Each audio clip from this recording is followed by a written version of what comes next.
हमारे बीच अभी अभी पधारे हैं बोकारो स्टील सिटी झारखंड से डॉक्टर विनोद। 9वीं 10वीं कक्षा के सभी छात्र पूर्ण हो चुके हैं, 11वीं के छात्र तैयार हैं। डॉक्टर विनोद ने एक पुस्तक लिखी है,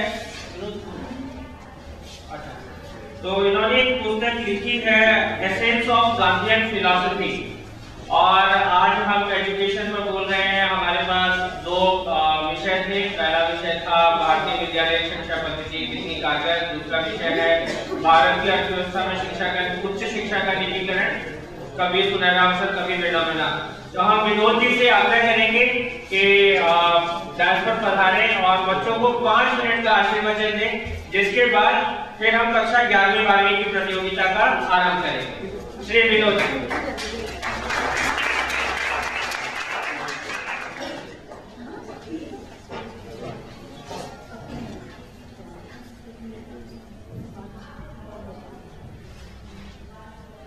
मैं बहुत ही खुशी अनुभव कर रहा हूँ आपके बीच उपस्थित होकर के। आदरणीय जजेस जो इस प्रतियोगिता में आप उपस्थित हैं, आप सबका अभिनंदन।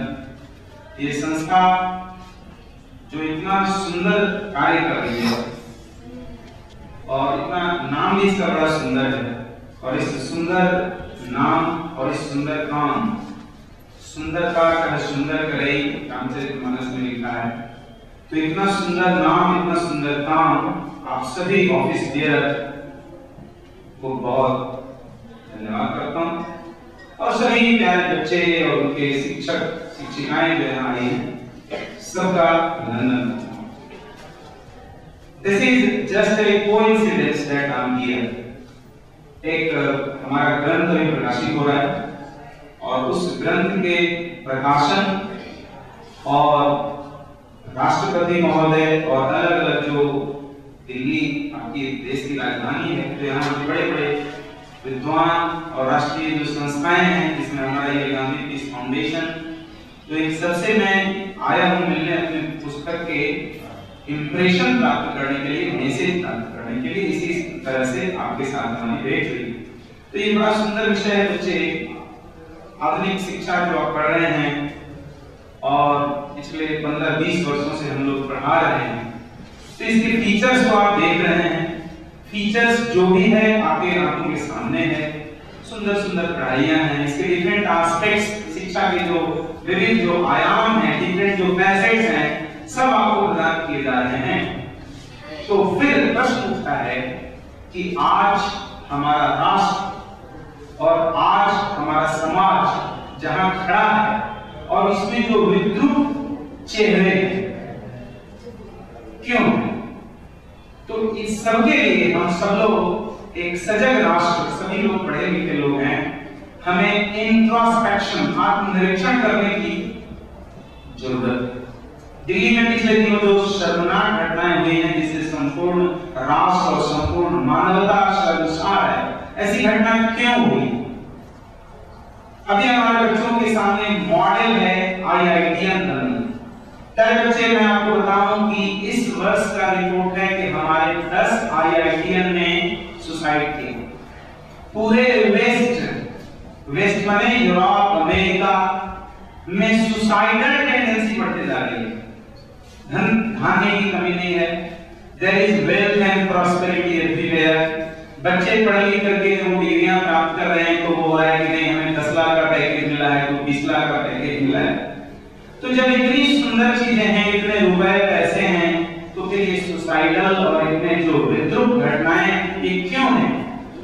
तो इन सबके लिए जब हम आत्मविश्लेषण करेंगे, तो अब यही निकलता है कि there is something lacking in our whole system.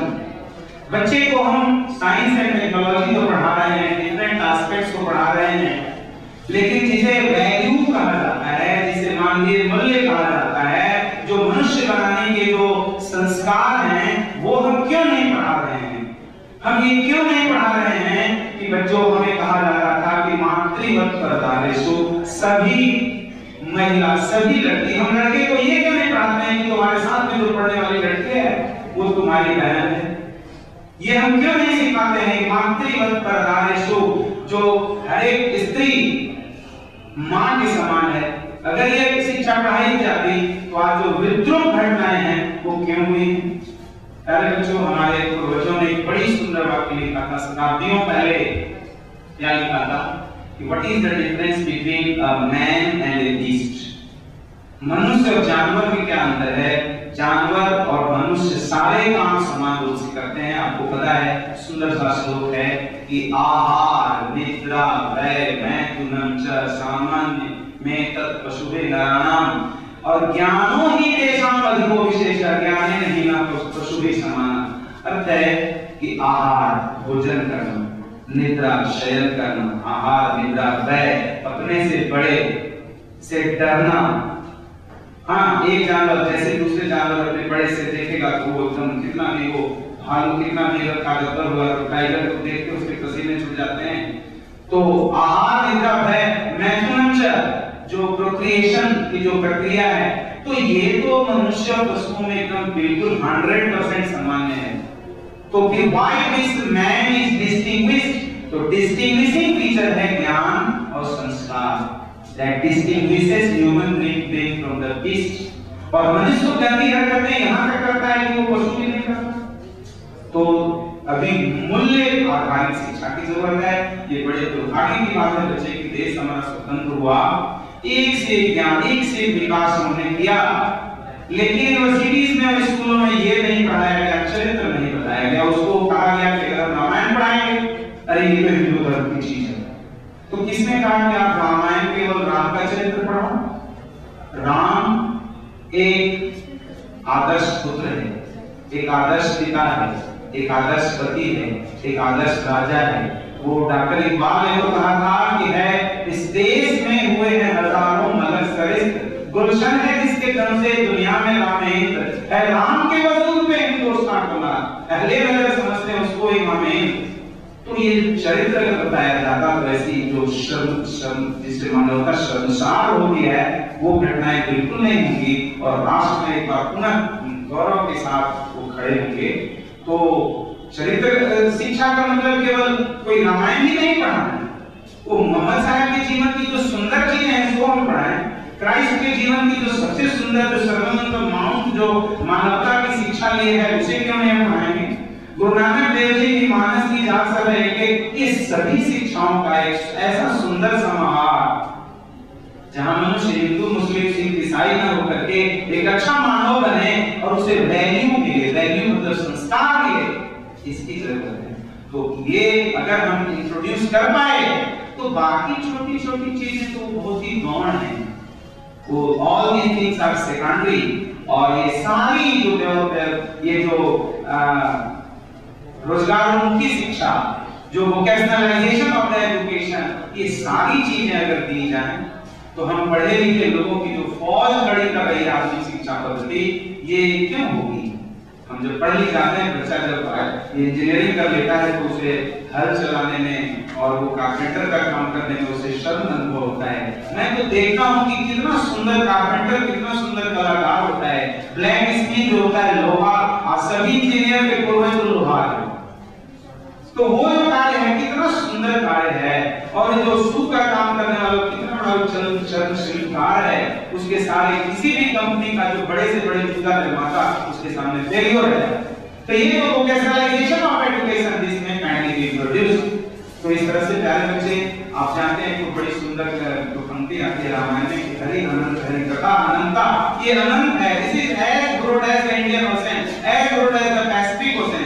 और हमें कुछ मिनट आपको बताने के लिए मिला है।